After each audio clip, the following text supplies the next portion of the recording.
Hi, Dave. Thank you so much for being here. Oh, thank you for the invitation. We really appreciate the opportunity to get your viewpoint on the Omnicare matter, and obviously I expect that you probably did not like the Supreme Court's majority opinion, but before we even go there, Okay. I wanted to take us back to the point in time when you got involved. Who called you? Well, Wachtell Lipton called me. Who did call me? I forget who at Wachtell called A me. litigator, you Let me think? see who was on the case, and I may refresh my memory. It was either Paul or Ted. Okay. And Litigators. yeah, and I think the deal had already been signed up, Okay. or maybe it was about to be, because I guess the litigation started pretty quickly afterwards. So maybe it was a little before the deal was finally signed up, but my recollection is I don't recollect having any input in the deal terms. Could you, had you had the opportunity to have some input, would you have made some recommendations on? Changes? I really wouldn't have. I think this was a. I think this was a. The deal terms were perfectly appropriate in the context of this company. I thought they were. Let me put it this way: I think the deal terms were legal. I don't think there was any per se illegality about them. Right. Notwithstanding the opinion, which now says they were per se illegal. And I think that the question is, were they appropriate in the circumstances of this particular transaction? And I think this was some pretty peculiar facts. Right. And I think they were appropriate. So I probably was involved early enough that if I had wanted to set off alarm bells, I could have, but I didn't. But my recollection is I think it was either set or pretty much set when I got involved. And I remember Genesis, the company that we represented, is located out in Kennett Square. And I remember that somebody from Wachtell came down and we drove out 52 Right. to Kennett Square and went to their really very nice offices in Kennett Square, met with them, delightful people. Turns out that two of my closest friends, their close friend was the head of the company. And so once I was involved, they heard about it. And as luck would have it, of course, the first time I'm involved in a transaction where friends of mine know who's involved. Yeah, I'm sorry. We lose the case. Okay. But I was really impressed with Genesis. They had come out of bankruptcy, Right. recollected, but the friend of my friends had made quite a bit of money at Genesis.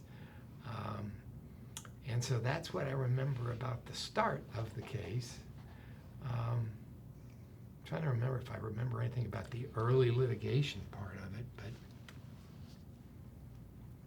but the only deposition I remember taking is I took the deposition of Omnicare's CEO, Right.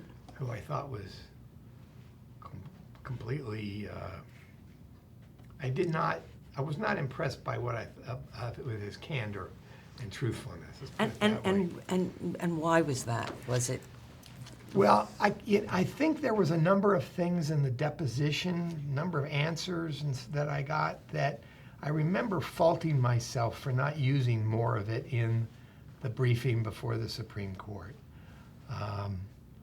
But by the time we got to the Supreme Court, I thought that the error that it seemed evident that the Supreme Court was about to make was more of a doctrinal error than a factual error. Right. And I was afraid that if I tried to put a bigger black hat on Omnicare, that it just wouldn't matter. That for doctrinal reasons, they were going to invalidate certain provisions of the merger agreement and the voting agreements, and that I had to try to convince them that their doctrinal analysis was flawed. Well, don't be so hard on yourself. I mean, I Oh, read the I record. always- You did a fine job, and you're. Well, thanks. I appreciate that. I read everything, and I'm not sure. It's always easy to look back. Yeah. The And one find thing that things. I do remember from rereading the facts of the case is you remember the last offer that Omnicare made that was outstanding at the time that NCS signed Genesis merger agreement and voting agreement was conditioned on due diligence. Right. Well, Omnicare had taken due diligence of NCS previously. They had made several offers, none of which provided anything for the stockholders, but did provide stuff for the creditors. For the debt, right. And then they stopped negotiating with the NCS board and just started negotiating with the creditors committee. And so for them to come up after probably was a year, having made several offers and having taken due diligence in connection with those, to say, oh, well, the offer we're making today is subject to due diligence was, I was convinced it was a sham. I was convinced, not that they wouldn't do the offer, but that if we backed away, they would use due diligence as an excuse to drop their price or change their deal. So I thought the NCS's board's concern about whether if they didn't take our deal, Omnicare would stick with what they were offering was a very legitimate concern. And there were other things in the deposition of the Omnicare CEO, I can't remember now, that caused me to think that he was really manipulating the process. Was his demeanor such that, did he come with an attitude or try to be evasive of you? Or?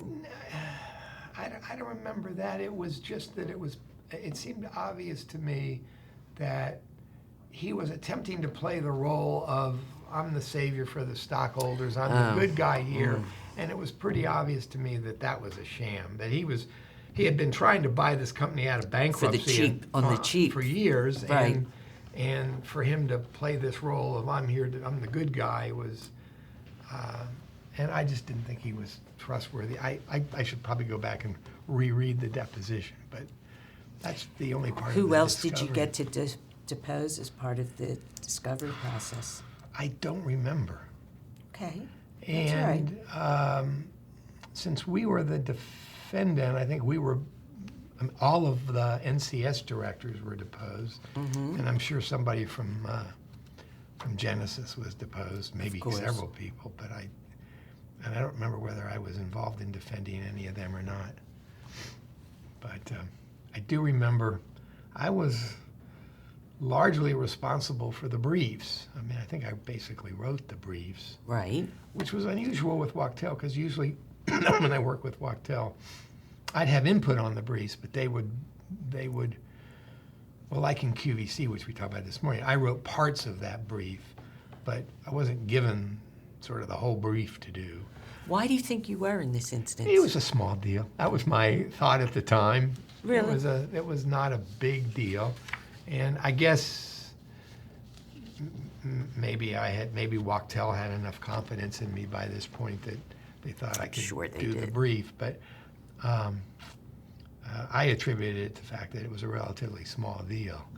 And I'm not sure any of us anticipated it would become the Big case thing. that it did in terms of the law. So you wrote the brief. I think so, yeah. And then tell me about how it was in front of Vice Chancellor Lamb.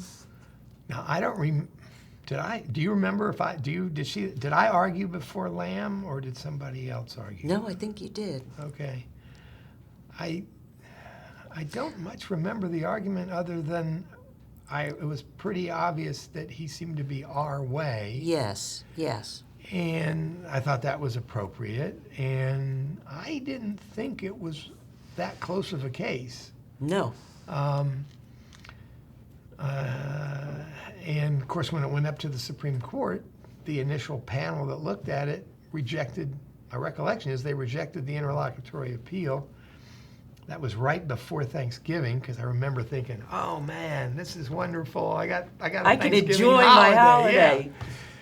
And then I remember coming in, I think, I forget, maybe it was Sunday. Right. We got some kind of communication that the Supreme Court was rethinking the denial of the interlocutory appeal. At least it was on Sunday, Yeah. right? So you had your Thursday and Friday, so Yeah. that much was good. But no, Steve Slam's decision, clearly he got it. Yeah. And the set of facts. He understood that this was a situation that required some quick decision making, et cetera. And plus, there was a history Yeah. with Omnicare that, Yeah. where they were not. Yeah, NCS. Nice- Genesis and Omnicare really did not like each other. No. Yeah.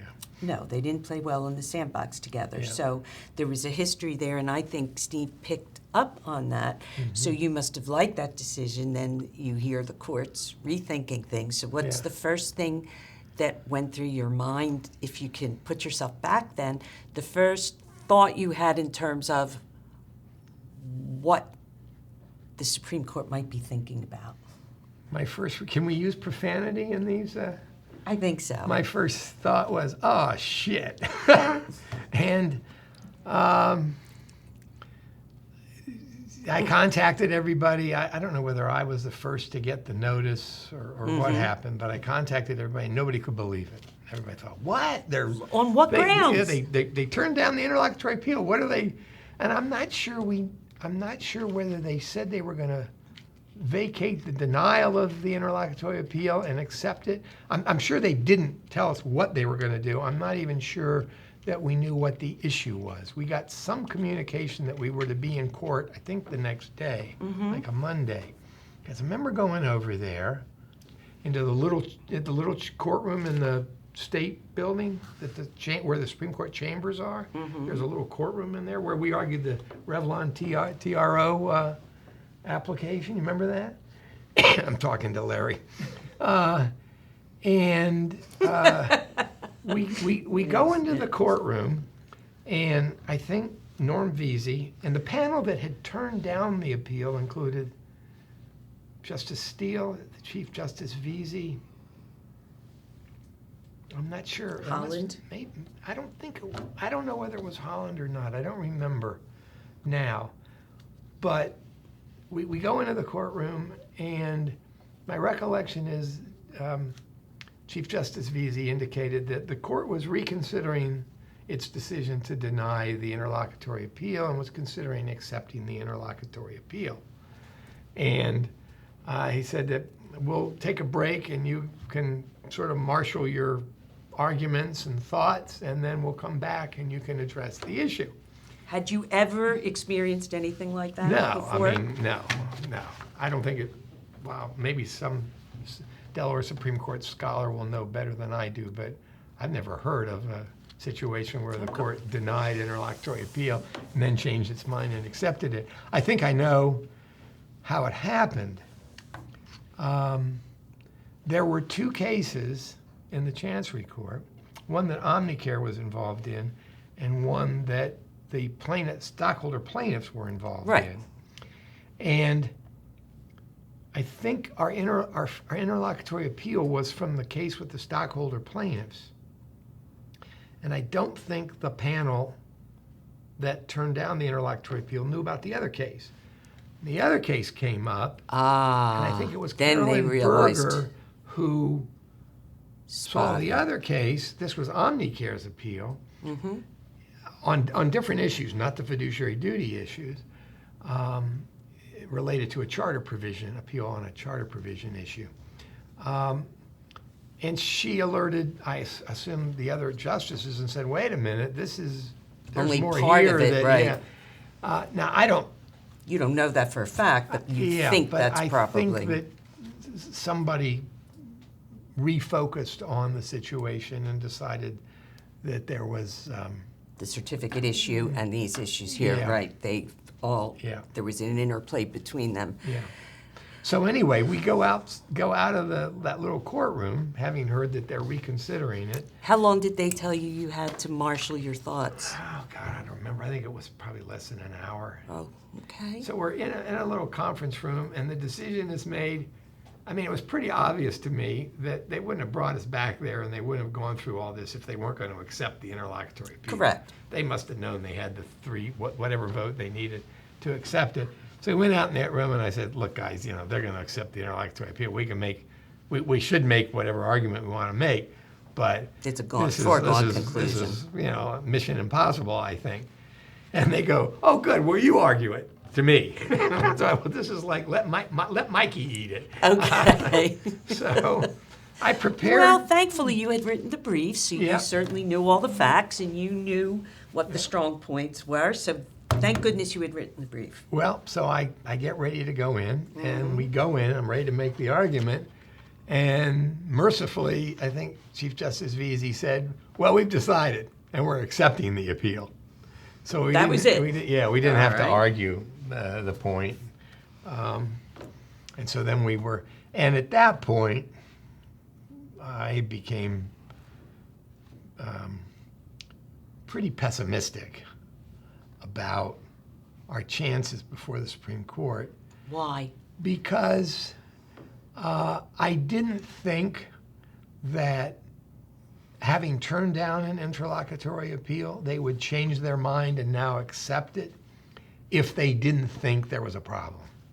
It's sort of, I've got a case right now where we have a petition for certiorari pending before the United States Supreme Court. And I think I can say this because I've talked to a number of Supreme Court practitioners, and the general wisdom is that they don't accept cert unless they think there's a problem. And oftentimes that means that the decision is going to be reversed. So I was looking at this the same way. The Supreme Court didn't have to accept this appeal, didn't have to sort of embarrass the panel that turned down the appeal by reversing this if people were generally okay with the decision of the Court of Chancery. So I, from that point on, was operating on the assumption that there's at least a minority and maybe a majority that think there's a problem here, and we're going to have the uphill fight, uphill side of the argument. You were right. Yeah, unfortunately. And so when you said you thought something, they must have thought something was wrong. Which piece of the transaction did you think they were going to focus on? Well, Or was it the combination of the pieces? I mean, to my mind, the jugular of this case was the permissibility of the voting agreement. Mm-hmm. Because without the voting agreement, there was no preclusion or coercion. The stockholders would be able to vote the existing deal down and take Omnicare's option if that's what they had wanted to do. The thing was only really preclusive and coercive if the voting agreement operated. And aren't shareholders allowed to? Well, that was the point that I thought. Let me say three things about the decision, then you can. One is, first of all, I have a lot of admiration for and appreciation of the justices who are willing to protect stockholders from defensive devices that are preclusive and coercive. Okay. And so I only reluctantly come to the conclusion of disagreeing with the court when the court is trying to do what it thinks is protective of stockholders, because I don't think that's ever an easy decision to make. Mm-hmm.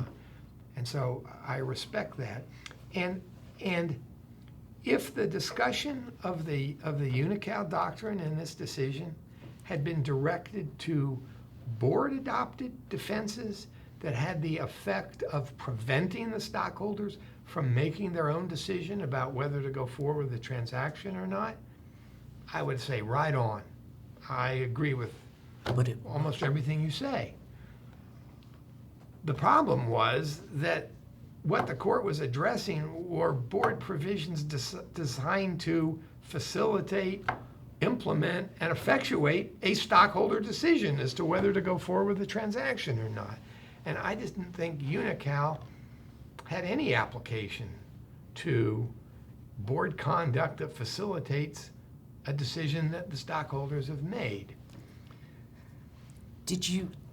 Were you surprised that was the focus of the argument? No, I think we pretty much knew. I think it was pretty much the focus of the argument in the Chancery Court when we knew that this was a lockup. The deal was locked up. It absolutely was going to the operation of these provisions would cause the merger with Genesis to happen, and it would prevent a higher offer from Omnicare. And by the time we argued the matter before the Supreme Court, it was The price. Omnicare was. I said this case stands for the proposition that 3.5 is more than 2. Right. I mean, a lot of it seemed to be motivated on the idea we're just going to let the stockholders have the better deal. I mean, I don't think that was really the motivation, but we knew that was a problem. Whenever you're before the court and you're arguing to the court, we want you to allow a transaction to go forward. That's the lower of 2 possibilities.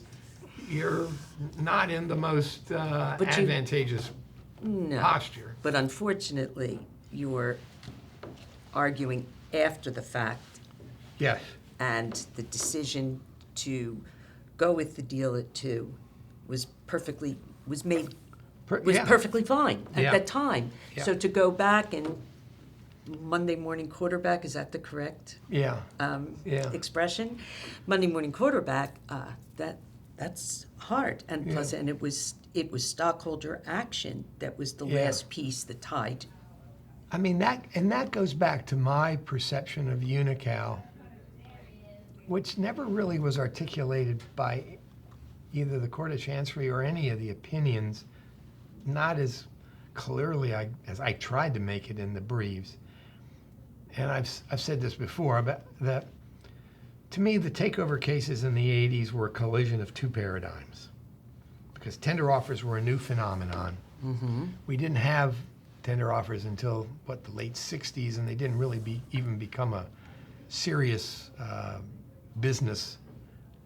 form of business transaction until the late 70s and then the early 80s. And the 2 paradigms that collide are, if you treat a tender offer like what it technically is, an offer to buy the stock of a stockholder, then you would say, well, stockholders get to make their own decision whether to sell their stock or not. Board doesn't have any role in that. That's a stockholder decision.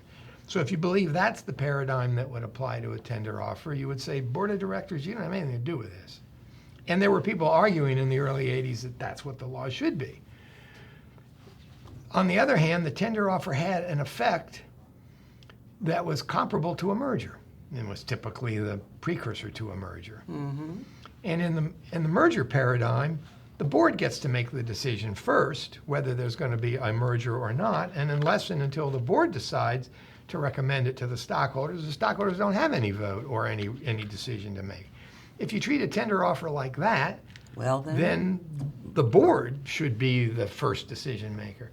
What Unical did, in my way of thinking, is created a compromise of those 2 points of view. And on the one hand, it rejected the view that board, you don't have anything to do with this. This isn't your business.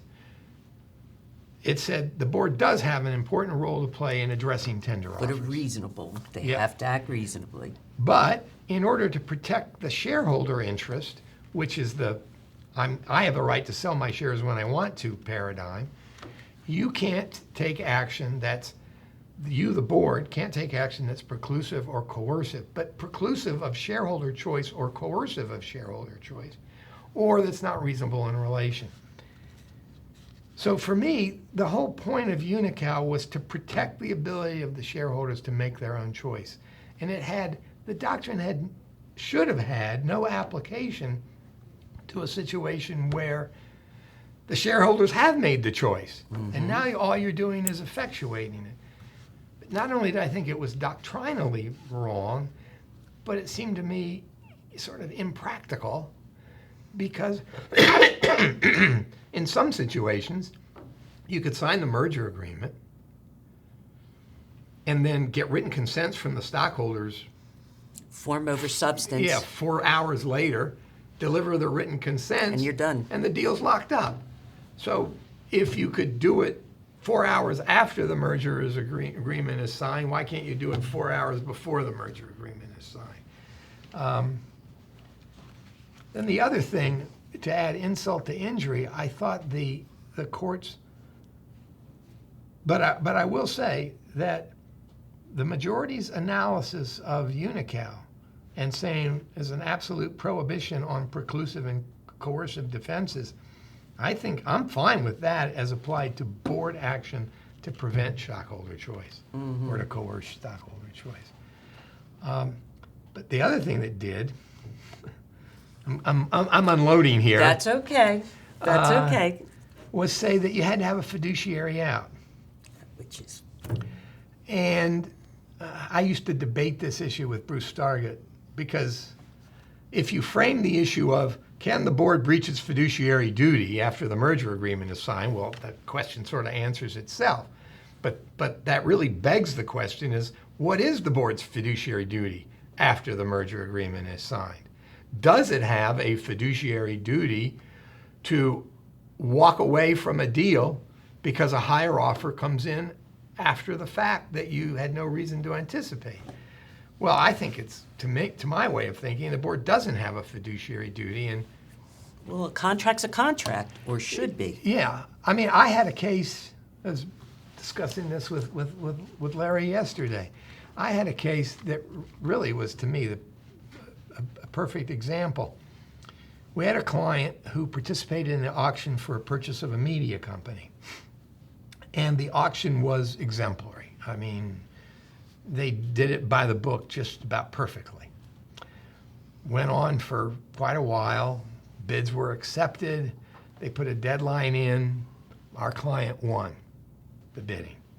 Merger agreement, a la Omnicare, Fiduciary had a out. fiduciary out provision in it.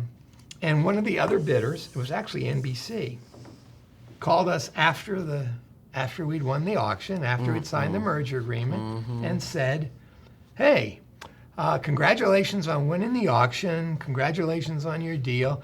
We want to talk to you about what portion of the company you're going to sell to us. And we said, well, we're not planning to sell any portion of the company to you.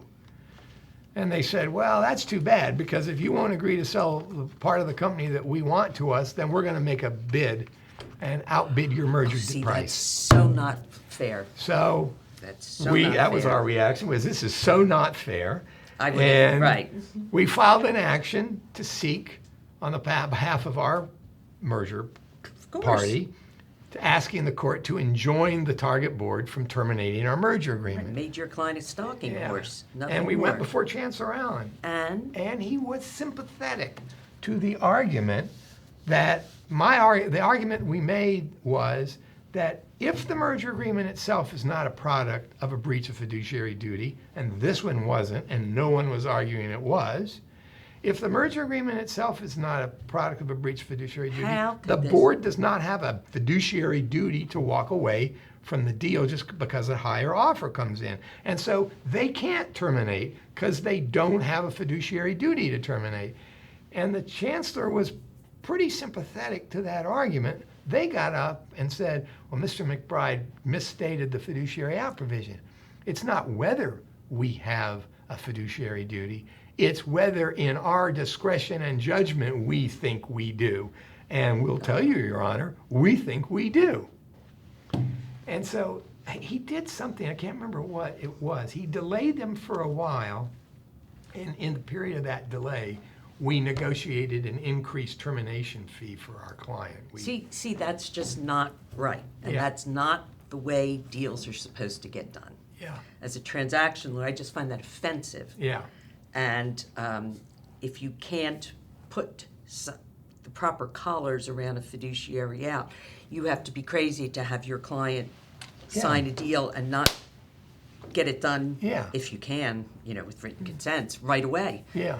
Well, I was going to say that to me, it's also a question of, and the argument I used to use with Bruce Stargett is, well, if I enter into a contract, if I'm a corporation and I enter a contract to buy your house, if I decide that I don't want to buy your house anymore because I found a house that I like better at a better price, I can walk. do I have a fiduciary duty to walk away from the deal? He goes, of course not. I said, well, if the seller doesn't have a fiduciary duty to walk away from the deal, then why should the buyer have a fiduciary duty if the contract's not a product of a breach of fiduciary duty in the first place? And he said, Interesting point. That's interesting. what Bruce said. Yeah. That was all you were going to get. I don't think I ever got Bruce to concede anything. So that was as far as it went. So what do you, as a result of that experience and the one you're describing now with the media company, how hopefully deal lawyers bring you in and look to get some input from you on how to manage that fiduciary phenomenon? I think, well, if you've got a public company and it's not practical to get stockholders locked up, then it's sort of it's a moot point, because I don't think you should be able to put deal protection devices into a merger agreement that coerce or preclude the shareholders from making an uncoerced choice on whether to approve the merger or not. But the real thing is, I think, how do you negotiate, though, when somebody else can always step in well, to the last moment? But that goes to a question that Justice Berger put to me in the oral argument. Mm-hmm. I remember she said, I was making the point of, I think I started with the proposition that they wanted a commitment from us that we would do the deal. We wanted a commitment from them that would do the deal. Right. And Vice Chancellor Berger said to me, oh, but Mr. McBride, what you're forgetting is that there are two constituencies that you need to get approval from, the board and the stockholders. And I said, exactly, Your Honor. And we went to both constituencies and we got approval from both constituencies. And I thought that exchange to me was like, that's it. That's the jugular right there. Right. And I don't remember there being anything after that she said, and I thought I made a good point, but it didn't mean the case. But again, how would you advise someone today, knowing that at any point in time, your client could be nothing more than the stalking horse if someone else comes in? Yeah. I still would advise to try to get the stockholder vote committed to. But again, it's a public company. You can't do it in advance. In well, most but I think that if you want to do a public company merger, and you want to do a merger as opposed to a tender offer, then I think you just have to live with the contingency that the stockholders may not approve the transaction. Anymore, it happens so rarely. I mean, there seem to me to be very few hostile deals that are going on. That's correct. Yeah, and part of it is because, and I think this largely happened after QVC, but surely by the time of Omnicare, boards are not very often obstacles to getting deals done. I don't think anymore. I mean, people seem to be quite open to selling companies. So a lot of the issues we dealt with in these takeover cases, both the contractual issues and the fiduciary issues, have sort of been, in a way, mooted out. The market for corporate control now is quite vigorous. And in fact, I've had people argue to me that boards are too enthusiastic about doing deals, that bad deals are being done just because people want to do deals. As opposed to the long-term staying the course. Yeah. So, in a way, a lot of the takeover law, the market has sort of moved to where maybe the hostile bidders in the 80s would have liked it to move, where it's pretty free and open. But still, if you have a transaction with the fiduciary out, somebody else, their plan of action might be to just sit it out and see what the final price is, Yeah. and then decide they're interested. Yep. And you can't preclude that. And Yeah, that's well, I don't. If you conducted a perfect auction, well, you can't take away the shareholder vote, but you Right. could certainly, and I don't think you can coerce the shareholder vote, but you can give yourself enough of a termination fee or a breakup benefit that But you know you're what? rewarded for winning. Termination fee does not cover in my opinion, the time, the money, Yeah. the distraction from other endeavors Yeah. that is needed to get a merger Yeah. negotiated. Yeah. So I just don't think, percentage of this or that, it doesn't cover the loss or the planning that goes into how you're going to utilize that acquisition, what Yeah. it's going to do for the full good of the company. You've Yeah. involved a lot of people. You've done a lot of analysis. You're not getting that back. Right. I agree with you. So it still doesn't seem fair. Well, on the other hand, I think this goes back to, frankly, what I think was animating the majority opinion in this case is you've got to live with the fact that stockholders have to approve the deal. And that's just an aspect of public company deals. If you want to Right. do a public company deal, you've got to live with that. Understood. What they were, I think, wrong about in the Omnicare case was that we had gotten the stockholder approval. Now, if they had wanted to say, if they would wanted to have a narrower rule, and this occurred to us, if they had wanted to say that here the stockholder vote shouldn't lock up the deal, shouldn't be permitted to lock up the deal because it was supermajority vote, and the 60% that voted was actually only, I think, 20 or 30% of the equity of the deal. So because there was a supermajority class of stock, super voting stock class, what was really a minority part of the equity of the company could dictate to the majority of the Right. equity of the company, we're going to do this deal. Now, you can say, well, that's exactly what people bargain for when they invest in a company that's got Classes. class votes. Right.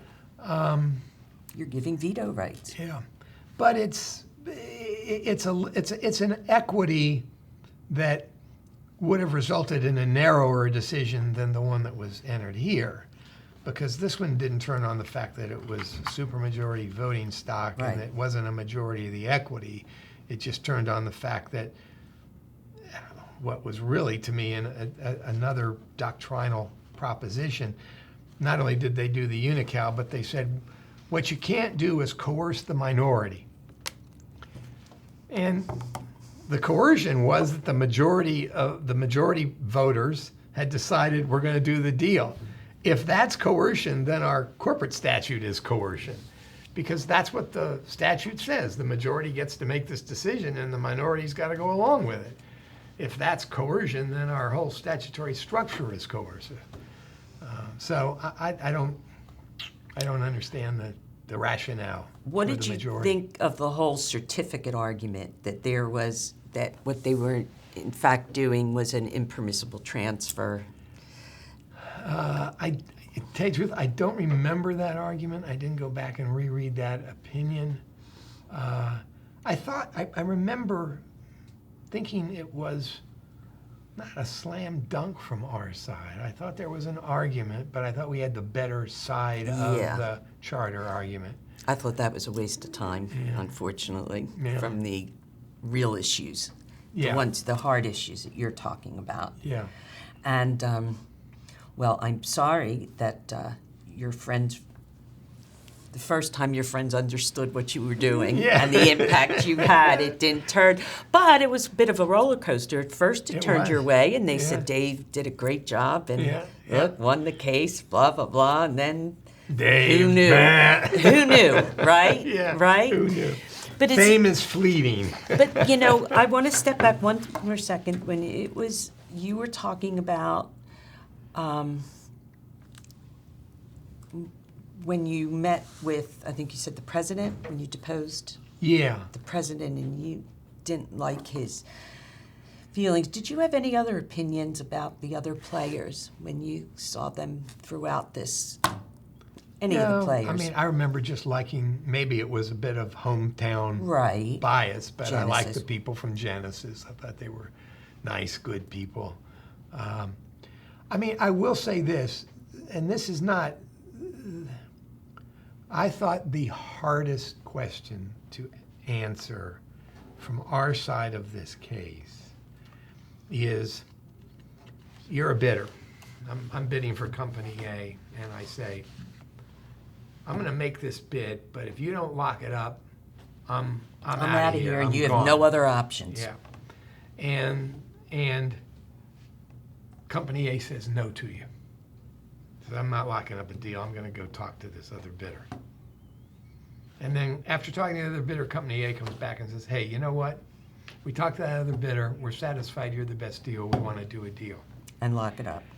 If you were willing to do the deal at whatever price on Monday, and they come back to you 2 weeks later and say, we'll do the deal you wanted to do on Monday, we're ready to sign it up, are you really going to say no? Why would you say no? That, I think there is a certain,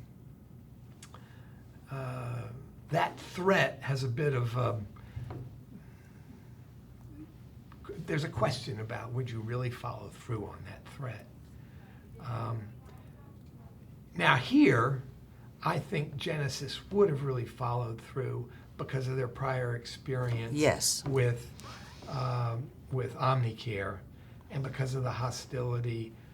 And I think I had the sense that they had been dealing with the creditor committee, they'd been dealing with the independent committee of the NCS board. They had made several offers. I think it was 4 or 5 offers before we finally got to the final offer. And I think they were just sort of fed up. Like, look, this is it.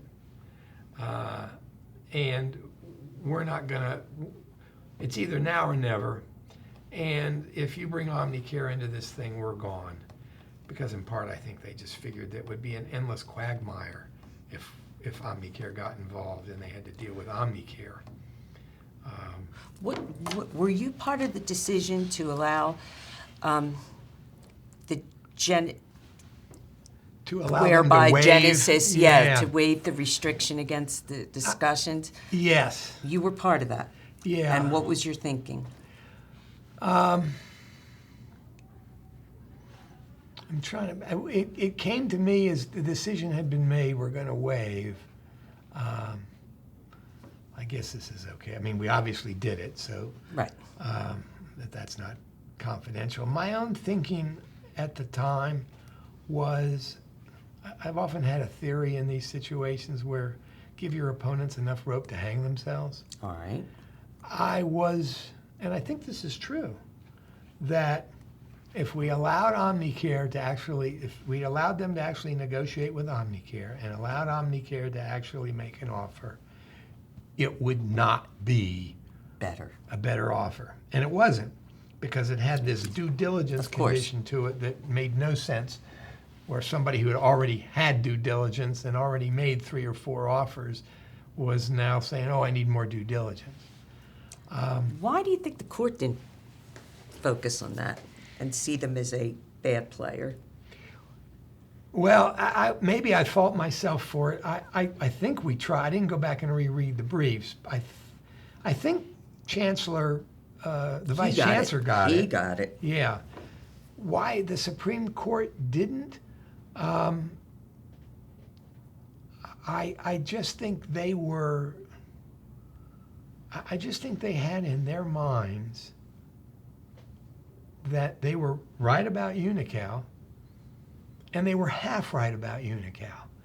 If we were dealing with a board-adopted device to prevent stockholder choice, then I would have said right on majority opinion. So I just think they got in their minds that Unocal means this, and we want to give it force, and didn't really understand why it didn't apply in this circumstance. That's the only thing I can think of, because I'm not sure I understand why they would have done it, unless it was our joking reference to the fact that the case stood for the proposition that 3.5 is more than 2.5, or whatever the Well, offers maybe were. that was, at the end, the final nail. Might have been, but I think the majority was genuinely motivated by a feeling that Unical was good law, that the preclusive coercive test was a good test, and I think it is in the context of things that preclude or coerce shareholder choice, and just lost sight of the fact that this wasn't precluding or coercing shareholder choice, it was facilitating shareholder choice. I don't have any other explanation for it.